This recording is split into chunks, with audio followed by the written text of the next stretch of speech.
साथियों, स्वागत है आपका हमारे यूट्यूब चैनल में हिंदी नेट सेट अध्ययन में। मैं कंटिन्यू कर रहा था वो तीसरी कसम और लाल पान की बेगम कहानी को। बीच में एक कॉल आ गया, इसीलिए वीडियो पूरा नहीं कर सका, तो इसको एक अलग रूप में हम ये करने वाले हैं, बनाने वाले हैं। कोई नहीं, वो भी वीडियो मैं अपलोड करूँगा और ये भी करूँगा। तो लाल पान की बेगम यह पनिशरात रेणु की कहानी है और यह प्रथम जो लाल पान की बेगम कहानी का प्रथम प्रकाशन, दूसरा तो ठुमरी कहानी संग्रह में हुआ है 1959 में, लेकिन प्रथम प्रकाशन जो है वह 1957 में कहानी नामक पत्रिका में हुआ था। और कहानी पत्रिका के संपादक कौन हैं, यह आप कमेंट बॉक्स में बताइए। महाराष्ट्र सेट परीक्षा में मिलान करने में प्रश्न पूछा हुआ है। और ठुमरी कहानी संग्रह जो है वो 1959 में है और ठुमरी कहानी संग्रह में जो निम्नलिखित कहानियाँ हैं, संग्रहित कहानियाँ कौन सी है? रसप्रिया, तीर्थाटन, ठेस, नित्य लीला, ठेस महत्वपूर्ण कहानी है। पंचलाइट, सिर पंचमी का सगुन, तीसरी कसम उर्फ मारे गए गुलफाम और लाल पान की बेगम, यह कहानियाँ। और तीन बिंदी कहानी को भी याद रखना पूछा जाता है। ये जो है यह ठुमरी कहानी संग्रह में प्रकाशित कहानियाँ हैं। यह भी कहानी आंचलिक है और इस पर क्या है, यह कहानी आंचलिक पृष्ठभूमि पर लिखी हुई है। स्त्री की आत्मा अभिमान की आकांक्षा की अभिव्यक्ति की गई है। बैलगाड़ी पर बैठकर नाच देखने जाने के इर्द गिर्द बुनी हुई यह कहानी है। यह कहानी भी हमने लाइन बाय लाइन पढ़ी हुई है।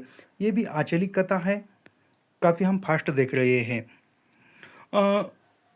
गांव के लोगों के आपसी ईर्ष्या, द्वेष, राग, विराग, आशा, निराशा, हर्ष, विषाद की जीवंत बानगी है। यानी फनिशरात रेणु के किस कहानी में गांव के लोगों के आलसी, ईर्ष्या, द्वेष, राग, विराग, आशा, निराशा, हर्ष, विषाद की जीवंत बादगी किस कहानी में आई हुई है या किस कहानी में इसका वर्णन है? तो लाल पान की बेगम कहानी में, याद रखना। अभी गांव में जो टोले हैं, टोले मतलब क्या है? जो छोटे छोटी समूह है, समूह बनाकर रहते हैं, उसके नाम यानी टोलियों का नाम क्या है? कुरमा टोली, बबुआन टोला, कोयरी टोली, मल्दहिया टोली, ये जो है चार टोलियों के नाम किस कहानी में आए हुए हैं? तो लाल पान की बेगम कहानियों में आए हुए हैं, याद रखना, पूछा जा सकता है। अभी जो है इस कहानी में उल्लिखित स्थान जो है यानी जगहों के नाम कौन सा है? सिमराहा का सरकारी कूप, जो सिमराहा का सरकारी कूप, गुलाब बाग का मेला और मोहनपुर होटल बंगला, ये जो है तीन इस कहानी में स्थान आए हुए हैं। अभी इस कहानी के पात्र देखते हैं। पात्र क्या है? बिरजू की माँ, यही लाल पान की बेगम है। बिरजू की माँ ही लाल पान की बेगम है। और यह नाच देखने कहाँ जाती है? बलरामपुर का नाच देखने जाने की इच्छुक है। यानी बलरामपुर नाच देखने जाने की इच्छुक है कौन? बिरजू की माँ। महावीर जी की रोट की मनोती बाकी है। यानी कौन सी मनोती बाकी है? महावीर स्वामी की। स्वाभिमानी है यानी खुद के अंदर एक स्वाभिमान है।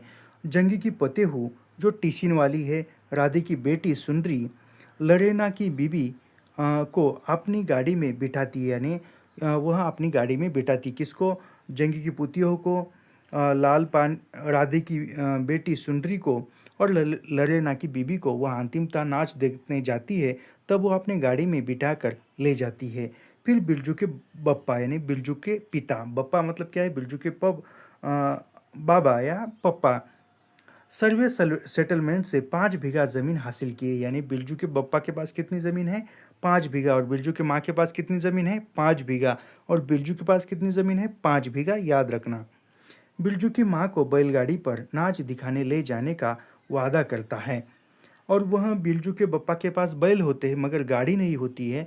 तो बिरजू के बप्पा कहाँ से गाड़ी लाते हैं? तो मदलहिया टोली के मियाँ जान से गाड़ी ले आता है बिरजू का बप्पा।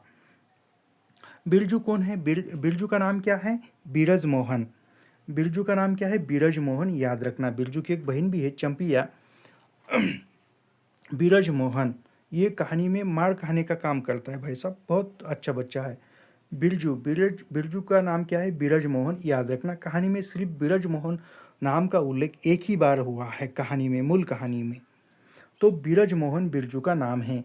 इमली पर रहने वाले जीन बाबा को बैंगन कबूला हुआ दिया है और नाच देखने की मन्नत करती है। यानी जो आंगन में बैंगन का पौधे लगे हुए हैं, उस पर लगा हुआ बैंगन जो इमली के पेड़ पर रहने वाला जीन बाबा है, उसको मन्नत मांगता है कि मैं वो बैंगन तुम्हें चढ़ाऊंगा, कि मेरे पापा जो है गाड़ी लेकर आए। ऐसा वो मन्नत मांगता है। इस बिरजू की उम्र कितनी है? 7 वर्ष है। 7 ईयर्स। 7 वर्ष है बिरजू की उम्र। चंपिया कौन है? तो चंपिया बिरजू की बहन है। चंपिया बिरजू की बहन है और बिरजू के माँ की बेटी है। याद रखना। बायोस्कोप का गाना सीखने में रुचि है। यानी बायोस्कोप थिएटर का गाना जो है वह गाने में या सीखने में रुचि है। बाजे ने मुरलिया गीत गाती है। कौन सा गीत गाती है चंपिया? बाजे ने मुरलिया। फिर अगले पात्र है जंग की पुती हूँ। और मेन पात्र कौन से है? बिरजू की माँ, बिरजू के पप्पा, बिरजू और चंपिया। चंपिया और बिरजू भाई बहन हैं। जंगी की पुती हूँ रेलवे स्टेशन के पास की लड़की है। यानी रेलवे स्टेशन के पास की लड़की, इसको ट्यूशन वाली भी कहती है। बिरजू की माँ से नहीं डरती। यानी बिरजू की माँ से कहानी में जंगी की पुती हूँ जो है वह नहीं डरती है और वह बिरजू जंगी की पुती हूँ कुरमा टोली में रहती है। ससुर चोर, पति डकैत है। यानी जंगी की पुती हूँ जो है वह ससुर क्या है? चोर है और पति डकैत है। मुंह जोड़ लड़ाकू है। यानी मुंह जोड़ है, यानी बोलती है। फिर क्या है? मखनी फुआ। मखनी फुआ क्या करती है? मखनी फुआ जो है वह तंबाकू पीती है और वो तंबाकू देती है और फिर रात भर वह बिरजू का घर संभालती है। मखनी फुआ तंबाकू की शौकीन है। बिरजू के घर की रखवाली के लिए रुकती है। बाबू साहब जमींदार है। यानी बाबू साहब क्या है? जमींदार है और इस जमींदार के पास से ही उन्होंने ज़मीन ली हुई है। अभी इस कहानी की जो प्रमुख कथन है वह कथन देखते हैं। कथन मैं क्यों पढ़ा रहा हूँ कि आजकल क्या हो रहा है, कथन पूछा जा रहा है सेट परीक्षा में, और ये खासकर महाराष्ट्र सेट परीक्षा के दृष्टिकोण से नहीं, set, net, PD entrance exam, assistant professor exam, ये सभी एग्जामों के लिए महत्वपूर्ण है। देखते हैं कथन क्या है। पहले से किसी बात का मंसूबा नहीं बांधना चाहिए। किसी को भगवान ने मंसूबा तोड़ दिया, उसको सबसे पहले भगवान से पूछना है, यह किस चूक का फल दे रहे हो भोला बाबा। ये बिरजू की माँ का कथन है।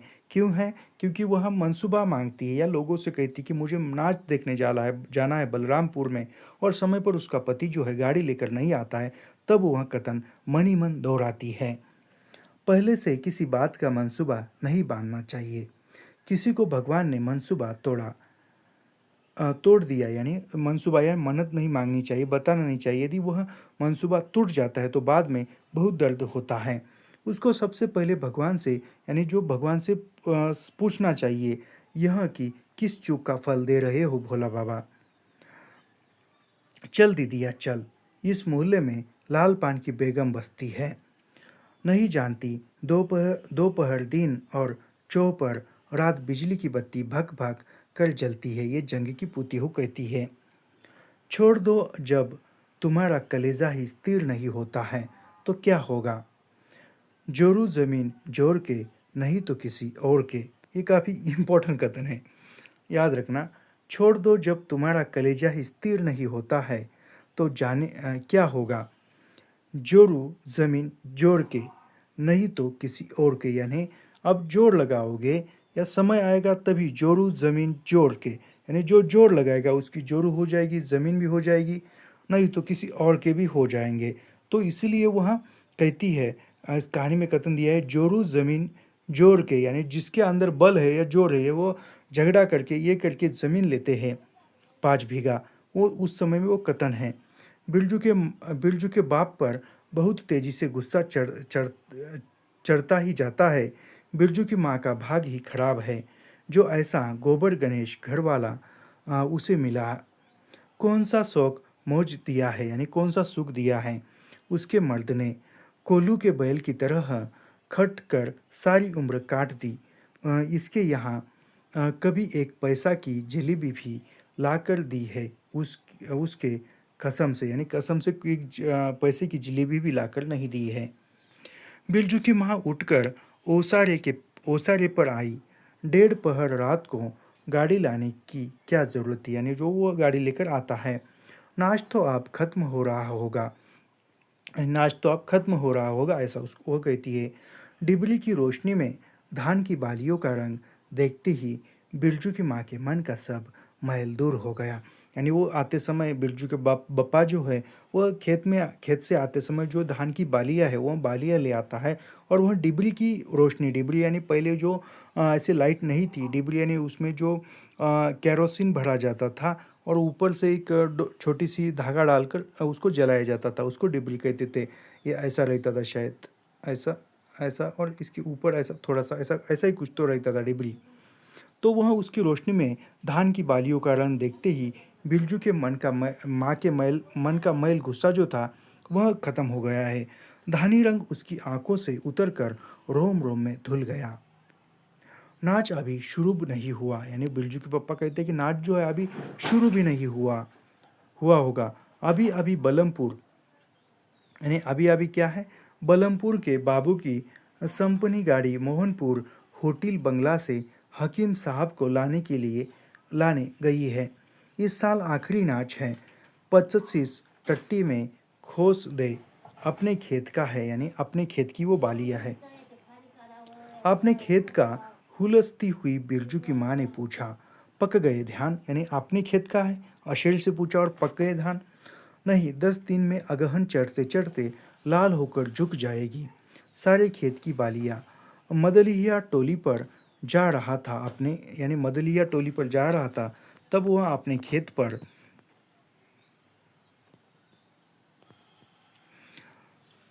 तोड़ते समय उंगलियां काँप रही थी, यानी वो यहाँ का ये था कथन। बिरजू ने धान की एक बाली से धान लेकर मुंह में डाला, यानी बिरजू ने एक अ, धान की बाली से धान लिया, धान मतलब जो चावल की फसल रहती है वहाँ लिया और अपने मुंह में डाला। उसकी माँ ने एक हल्की चाट दी। कैसा लुक्कड़ है रे तू, इन दुश्मनों के मारे कोई नियम धर्म नहीं, यानी ऐसा माना जाता है कि जो भी फसल आती है वह फसल पहले भगवान को चढ़ाई जाएगी और बाद में खाएंगे तो वह फिर खाता है। बिरजू के बाप ने घूंघट में झुकी दोनों पत, पतियों को देखा। उसे अपने खेत की झुकी हुई बालियों की याद आ गई, यानी जो पतिहु घूंघट ऐसे ओढ़कर बैठी हुई है झुक कर, तो उन दोनों को देखकर बिरजू के बाप को या पिता को जो खेत में धान की बालियाँ झुकी है वह बालियों की याद आ गई। बिरजू की माँ बेगम है, लाल पान की बेगम। यह तो कोई बुरी बात नहीं। हाँ, वह सचमुच लाल पान की बेगम है। जब वो कहानी पढ़ोगे आप तो आपको सचमुच मज़ा आएगा। अगली कहानी है रोज या गैगरीन, जो आगे की है।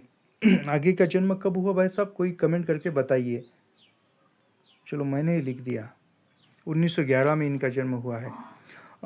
और आगे ने ताल सप्तक का संपादन भी किया है, वह हम बाद में पढ़ेंगे, पहले कहानियों पर लक्ष्य देते हैं। गैगरीन कहानी का नाम ही रोज है, याद रखना।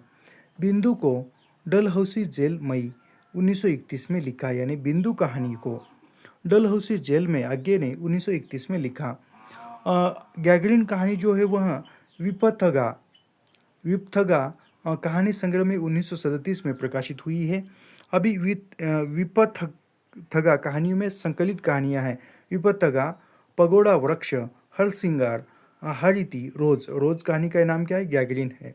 अलंग अकलग, दुख और तितलियां, मिलन, एकाकी तारा, अमर वल्लरी, कड़िया, शत्रु, यह आगे की कहानियां हैं। किसमें संकलित है, विपथगा कहानी संग्रह में है। पहले संस्करण 1937, यानी पहला संस्करण विपथगा का 1937 में रोज नाम से गैगरीन कहानी संकलित हुई थी। फिर 5वें संस्करण में 1990, यानी 5वां संस्करण कब प्रकाशित हुआ, 1990 में। फिर उसका नाम क्या हुआ, गैगरीन हुआ, याद रखना। ये भी कहानी मज़ेदार है। टीटी नामक एक लड़का है इस कहानी में, वह सिर्फ और सिर्फ रोने का काम करता है, बाकी कुछ नहीं। यह आगे की सबसे प्रसिद्ध कहानी है, यानी आगे का पूरा नाम क्या है, हीरानंद सचिदानंद वात्सायन, यह आगे का पूरा नाम है। यह आगे की सबसे प्रसिद्ध कहानी है। एक मनोवैज्ञानिक कहानी है। उन्होंने दिखाया है कि किसी भी प्रकार के नएपन से रहित जीवन में व्यक्ति और व्यक्तियों के संबंध किस प्रकार टूटते हैं। इस कहानी का केंद्रीय वाक्य ऐसा तो रोज होता है। ये वाक्य बहुत बार कहानी में आया है, ऐसा तो रोज होता है। बार बार इस विडंबना को उजागर करता है। इस कहानी को नई कहानी की पूर्व पीठिका भी कहते हैं, यानी किस कहानी को नई कहानी की पूर्व पीठिका कहते हैं, तो याद रखना गैगरिन कहानी को कहते हैं। पहाड़ी गांव का परिवेश इस कहानी में है। मय शैली में लिखी हुई कहानी है। संवादात्मक कहानी है। मध्यवर्गीय मानसिकता का चित्रण करने वाली कहानी है। यह एक चरित्र प्रधान कहानी है। कहानी में नारी जीवन की विवशता का चित्रण किया गया है। नारी में विवाह के उपरांत आने वाले दायित्व से उत्पन्न निरस्ता, यांत्रिकता, घुटन का सजीव चित्रण है। यानी कहानी में क्या है, जो विवाह के बाद स्त्री जीवन में क्या आता है, स्त्री शादी होने के बाद जो भी दायित्व दिया जाता है, जिम्मेदारी दी जाती है, फिर उससे उत्पन्न निरस्ता, यांत्रिकता, घुटन, इसका सजीव चित्रण कहानी में हुआ है। संयुक्त परिवार के टूटने और एकल परिवार में व्याप्त एकाकीपन को यह कहानी दर्शाती है, यानी अकेलेपन को। जीवन की एक रास्ता और व्यर्थता बोध का चित्रण इस कहानी में किया गया है। लेखक मालती से 4 वर्ष बाद मिलता है, यानी लेखक ने स्त्री मानसिकता को किस पात्र द्वारा चित्रित किया है, मालती पात्र द्वारा। और लेखक कितने साल बाद मिलता है, 4 साल बाद। विवाह के 2 वर्ष बाद लेखक को लगता है कि मालती के घर में किसी शाप की छाया है जो उसे भी वश में कर लेगा। एकल परिवार में बच्चे की स्थिति का चित्रण, यानी जो संयुक्त परिवार है तो कुछ नहीं, लेकिन एकल परिवार है, अकेला विभक्त परिवार है। समझो क्या है, पति, पत्नी, पत्नी और बच्चा। बच्चा, समझो पति काम के लिए गया, ऑफिस गया या किधर भी काम के लिए गया। पत्नी किसी का रसोई के काम में या घर के काम में बच्ची, और बच्चा छोटा है तो ये क्या करेगा भाई साहब, सिर्फ रोने का ही काम करेगा ना, क्योंकि उसके पास तो कोई देखने वाला नहीं, कोई लेने वाला नहीं है। तो ये विभक्त परिवार का भी चित्रण यहाँ पर, एकल परिवार में बच्चे की स्थिति का चित्रण भी किया गया है। अभी पात्र देखते हैं। पात्रों में मालती जो है कहानी की नायिका है, और यह लेखक के दूर के रिश्तेदार की बहन है या सखी है, यानी लेखक के दूर के रिश्ते की बहन है या सखी है। मध्यवर्गीय परिवार की स्त्री है। विवाह पूर्व स्वच्छंद चंचल लड़की जो विवाह के उपरांत अत्यंत गंभीर स्त्री हो जाती है, यानी मालती जो है विवाह होने से पूर्व कैसी थी, स्वच्छंद थी, चंचल थी, और फिर विवाह होने के बाद गंभीर स्त्री हो जाती है। महेश्वर जो है वह महेश्वर कौन है, महेश्वर मालती का पति है, जो गैंग्रीन बीमारी का डॉक्टर है। गैंग्रीन होता है तो पैर तोड़ दिया जाता है। टीटी कौन है, तो टीटी मालती का बेटा है। लेखक यानी लेखक है, अपने दूर के रिश्ते की बहन के पास 4-5 वर्ष बाद मिलने जाता है। विवाह के उपरांत मालती में हुए परिवर्तनों से चिंतित रहता है। महेश्वर, महेश्वर कौन है, तो महेश्वर मालती का पति है। पहाड़ी गांव में सरकारी डिस्पेंसरी में डॉक्टर है, यानी मालती का पति है और वह पहाड़ी गांव में सरकारी अस्पताल में डॉक्टर है। टीटी का पिता है, यानी टीटी का पिता है। एक निर्दिष्ट डरे पर जीवन जीता है, यानी निर्दिष्ट दिनचर्या पर चलता है, सुबह जाने का, दोपहर आने का, फिर शाम को जाने का। टीटी मालती और महेश्वर का पुत्र है। अब इस कहानी के प्रमुख कथन देखेंगे। मैंने देखा उन आँखों में कुछ विचित्र सा भाव था, मानो मालती के भीतर कहीं कुछ चेष्टा कर रही हो। ये लेखक स्वयं का कथन है। किसी बीती हुई बात को याद करने की, किसी बिखरे हुए वायुमंडल को पुनः जगाकर गतिमान करने की, किसी टूटे हुए व्यवहार तंतु को पुनर्जीवित करने की, और चेष्टा में सफल न हो रहे हो, वैसे जैसे देर से प्रयोग में न लाए हुए अंग को व्यक्ति एकाएक उठाने लगे और पाए कि वह उठता ही नहीं, यानी व्यक्ति के जो अवयव है या कोई अंग है उसका उपयोग ही न करे, फिर बहुत दिनों बाद उसका उपयोग किया जाए तो वो क्या है, उसमें बल ही नहीं रहता है। उस प्रकार किसकी अवस्था दिखती है लेखक को, मालती की। चिर अ, चिर वि- अ, चिर विस्मृति में मानो मर गया है, उतने क्षीण बल से। यद्यपि वह सारा प्राय बल है, उठ नहीं सकता। मुझे ऐसा जान पड़ा मानो किसी जीवित प्राणी के गले में किसी मृत जंतु का तोक डाल दिया गया हो। वह उसे उतार कर फेंकना चाहे पर उतार न पाए। इसका विश्लेषण मैं नहीं करूंगा क्योंकि कहानी पढ़ाते समय किया हुआ है। दोपहर में उस सुने आंगन में पैर रखते हुए मुझे ऐसा जान पड़ा मानो उस पर किसी सांप की छाया मंडरा रही हो। उसके वातावरण में कुछ ऐसा अकथ्य, अस्पर्श किंतु फिर भी बोझिल और प्रकंपय और घना सा फैल रहा था। मैं आज कोई 4 वर्ष बाद उसे देखने आया हूँ। लेखक मालती को कितने साल बाद मिलता है? 4 साल बाद। जब मैंने उसे इससे पूर्व देखा था तब वह लड़की लड़की ही थी। अब वह विवाहिता है, एक बच्चे की माँ है। यानी जब 4 वर्ष पूर्व देखा था तब वह लड़की थी, लेकिन आज क्या है, 4 वर्ष बाद वह विवाहिता स्त्री है, यानी एक विवाह हुआ है और एक बच्चे की माँ है।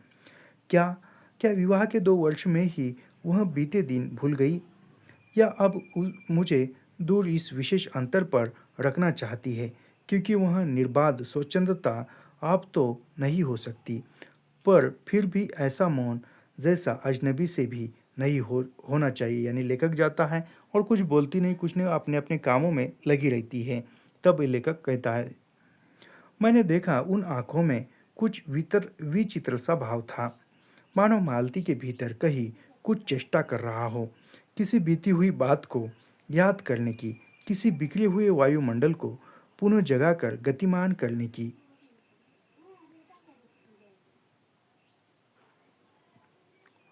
और चेष्टा में सफल न हो रहो, वैसे जैसे देर से प्रयोग में न ला जाए हुए अंग व्यक्ति को ये तो हो गया है। उसका जीवन भी बिल्कुल एक निर्दिष्ट ढर्रे पर चलता है। किसका? महेश्वर का। अ, वही काम, उसी प्रकार के मरीज, वही हिदायतें, वही नुस्खे, वही दवाइयाँ स्वयं स्वयं उकताए हुए हैं।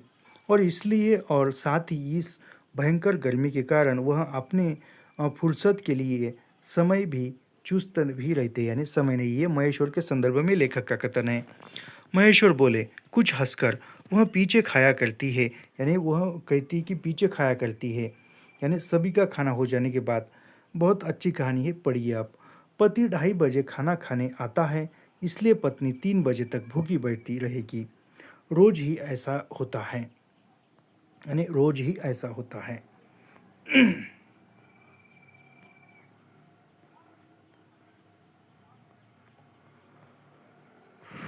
तो यहाँ पर हम रुकते हैं, और यह सब कुछ हम निःशुल्क पढ़ाते हैं, और निःशुल्क अध्ययन करने के लिए हमारे चैनल को सब्सक्राइब कीजिए, लाइक कीजिए और शेयर करना मत भूलिए। दूसरी बात यह है कि काफ़ी महत्वपूर्ण बात है, जो Maharashtra SET, M H SET exam अभी सितंबर में जुलाई में होने वाली थी, लेकिन इसके डेट जो है बढ़ा दी गई है, सितंबर में हो रही है। उसके लिए मैंने एक स्पेशल व्हाट्सअप समूह बनाया है, और उस व्हाट्सअप समूह का लिंक मैं इसी वीडियो के डिस्क्रिप्शन में दूंगा। उसमें जुड़िए, उस पर यह पीडीएफ, यह वीडियो और जो भी महत्वपूर्ण जानकारी है, और हर रोज़ शाम को या कभी भी जैसे मुझे समय मिलेगा उस समय मैं वहाँ पर क्यूज़ लूँगा प्रश्नों का। तो वह सब कुछ अच्छी तैयारी करने के लिए निःशुल्क उस ग्रुप में आप जुड़ सकते हो। तो आपका शुल्क क्या है, आपको पहले ही बताया है और अंतिमता बता रहा हूँ। केवल लाइक करना, सब्सक्राइब करना, शेयर करना और वॉच टाइम बढ़ाना, यही आपका शुल्क है। तो रुकते हैं यहाँ पर।